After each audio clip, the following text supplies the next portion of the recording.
കർണാടക മുഖ്യമന്ത്രി സിദ്ധരാമയ്യയുടെ സ്ഥാനം തെറിക്കുമോ? കോൺഗ്രസിൽ നടക്കുന്ന ഗ്രൂപ്പ് പോര് കർണാടകയിൽ ഭരണത്തിലെത്താൻ വീണ്ടും ബി.ജെ.പിക്ക് വഴിയൊരുക്കുമോ?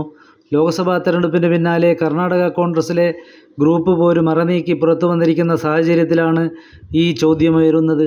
മുഖ്യമന്ത്രി സ്ഥാനത്തെ ചൊല്ലി ഇതുവരെ രഹസ്യ ചർച്ചകൾ മാത്രമാണ് കോൺഗ്രസിനുള്ളിൽ നടന്നിരുന്നതെങ്കിൽ ഇപ്പോൾ അത് മറനീക്കി പുറത്തു വന്നിരിക്കുകയാണ്.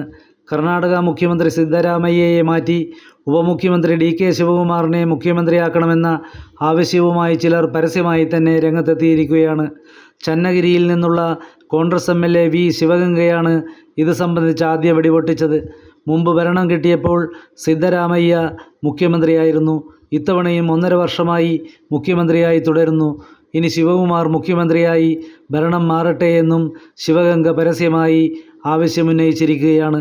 ഇതിനു പിന്നാലെയാണ് വിശ്വ-ഒക്കലിംഗ മഹാസംസ്ഥാന മഠം മഠാധിപതി ചന്ദ്രശേഖരസ്വാമി ഉപമുഖ്യമന്ത്രിയും കെ.പി.സി.സി. പ്രസിഡന്റുമായ ഡി.കെ. ശിവകുമാറിനെ കർണാടക മുഖ്യമന്ത്രിയാക്കണമെന്ന് മുഖ്യമന്ത്രി സിദ്ധരാമയ്യയോട് പരസ്യമായി ആവശ്യപ്പെട്ടത്.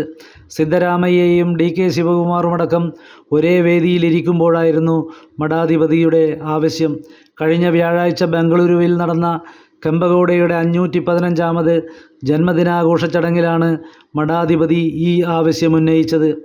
ഇതുവരെ മുഖ്യമന്ത്രിയാകാത്ത ശിവകുമാറിന് മുഖ്യമന്ത്രി സ്ഥാനം കൈമാറാൻ സിദ്ധരാമയ്യ തയ്യാറാകണമെന്ന് ചന്ദ്രശേഖരസ്വാമി വേദിയിൽ വെച്ച് ആവശ്യപ്പെട്ടു.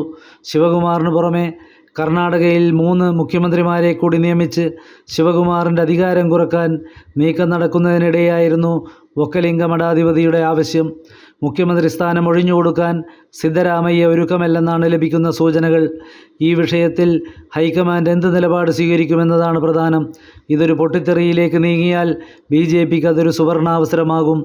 അസംതൃപ്തരെ കൂട്ടുപിടിച്ച് കോൺഗ്രസിൽ നിന്നും ഭരണം പിടിക്കാനും ബി.ജെ.പി. നീക്കം നടത്തും.